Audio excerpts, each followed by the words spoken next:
Selamat pagi. Apa kabar, Jess? Bentar, saya baca dulu nih. Ada komen yang cukup oke nih. Pak Jess mohon tanya, bila mana sayuran diolah bersama dengan telur dan dikonsumsi siang hari, itu bagus apa tidak? Bagus. Ya, sayuran itu memang paling enak dicampur sama masakan. Ya, kalau kamu makan sayuran aja boleh enggak? Boleh, enggak ada masalah.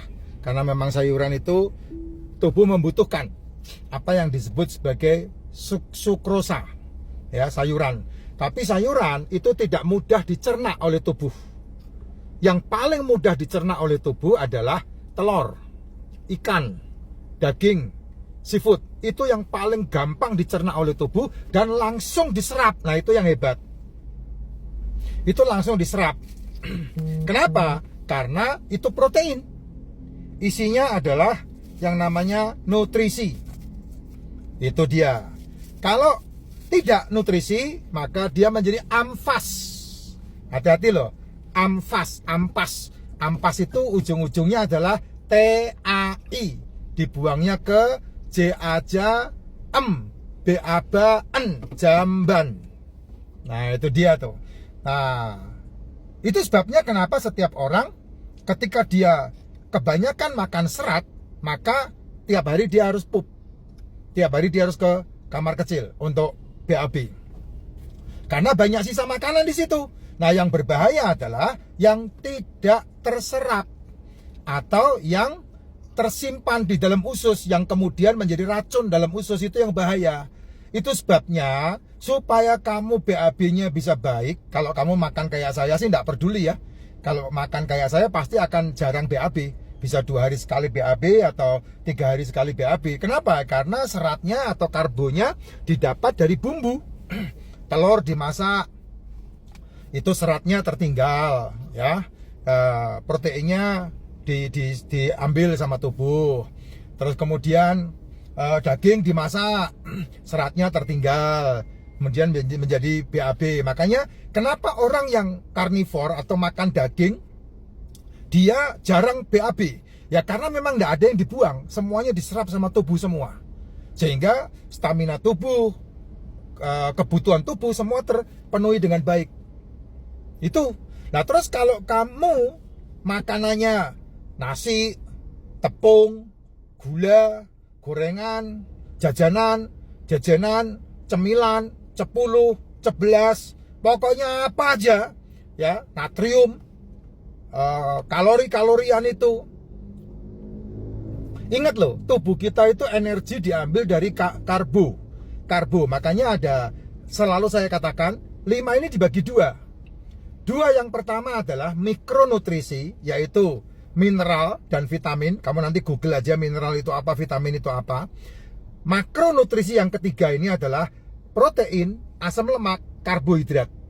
Nah, karbohidrat ini seringkali tidak ada yang kamu asupkan ke tubuh. Karena apa? Karena yang kamu asupkan ke tubuh kebanyakan adalah GUGLALA, jajanan, tepung-tepungan, ultra proses, cemilan. Selalu berlebih.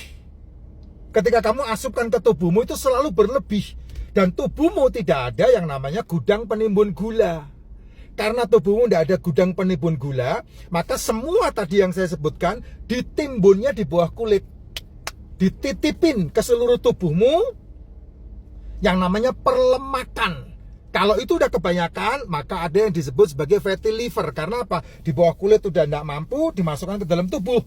Makanya tubuhmu itu lemaknya banyak ini dalam perut ini. Nah, kalau udah kebanyakan fatty liver, dia menghimpit ke liver dan itu sangat berbahaya. Makanya ada orang yang disebut sebagai kena hepatitisan itu. Munculnya kan komplikasinya itu merembetnya begitu rupa. Nah, diawali dari mana? Diawali dari kelebihan gula yang kemudian menyumbat. Terjadi 5-15 tahun kemudian kamu akan kena seperti itu. Nah, kalau seperti yang Bapak tanyakan ini, makan telurnya dimasak, dikasih sayur, bagus.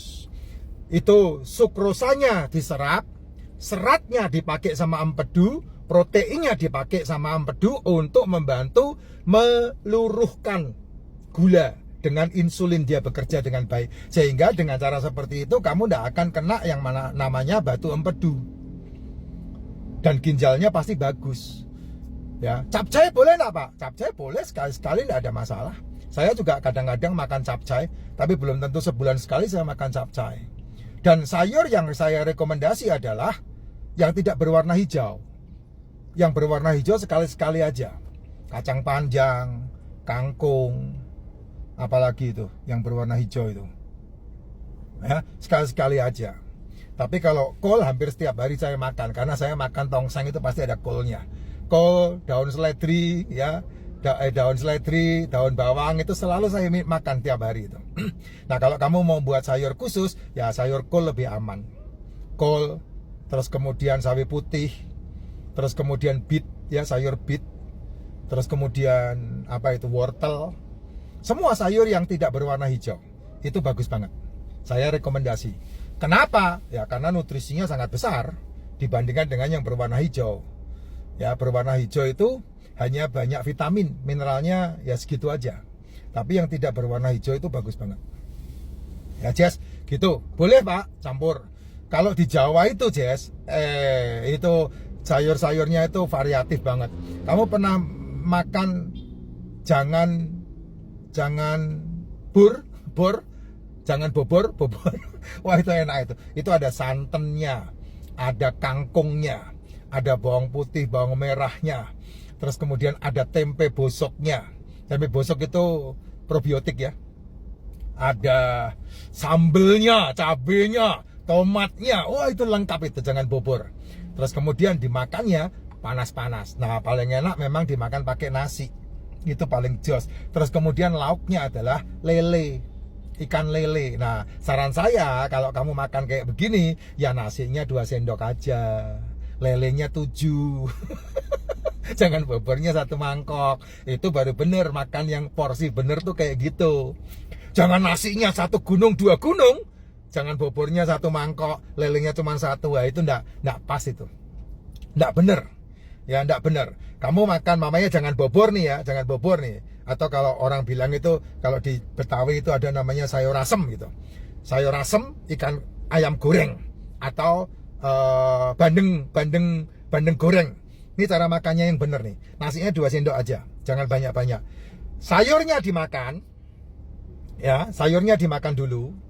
Kemudian ketika sayurnya masih sedikit, kamu makan ayamnya, atau kamu makan bandengnya, atau kamu makan dagingnya, ikannya kamu makan.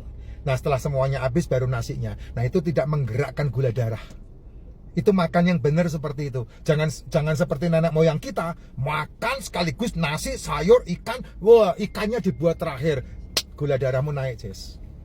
Gulamu naik. Gitu. Makanya kenapa banyak orang kena diabetes? Ya karena cara makannya salah, yang dimakan salah. Minimal kamu benar cara makannya, sehingga tidak menaikkan gula darah. Itu minimal seperti itu. Ya, orang Sunda itu punya tradisi bagus. Lalapan dia makan duluan, ikan dia makan nasinya terakhir. Itu tradisi orang Sunda yang paling kuno itu seperti itu. Makanya orang Sunda itu cantik-cantik, halus-halus kulitnya. Karena apa? Karena sudah kenyang sama sayur, sama lauk pauk, nasinya nggak dimakan. Nah, itu badan pasti bagus, slim badannya, nggak gembrot. Nah, kamu boleh coba nih saran saya, ya. Sayur dimasak pakai daging boleh nggak? Boleh, nggak masalah, ya. Kayak sop itu kan kentang, sayur, ada dagingnya, termasuk daging sapi atau daging kerbau atau daging ayam, terserah kamu. Itu kan ada sayurnya. Yang namanya protein, mau dimasak seperti apapun dia tidak masalah. Hanya permasalahannya kalau kamu masak ulang, maka itu merusak. Karena apa? Natriumnya berlebih. Contoh kamu punya sayur dimasak ulang, ya tidak masalah. Daging digoreng lagi, tidak masalah. Tapi kalau sudah 2-3 kali, proteinnya masih tetap kemakan, masih tetap kepake sama tubuh. Tapi natriumnya bertambah. Natriumnya adalah gula yang efeknya 700 sampai 1000 kali lebih besar dari ketika kamu makan fresh. Nah, itu makanan sehat itu. Ya, kamu setuju apa enggak kan pilihan kamu. Yang makan kamu, mulutmu. Nah, jangan lupa bangun tidur minumannya adalah racikan macin, tidak sarapan dan tidak makan malam, kata kuncinya. Luar biasa.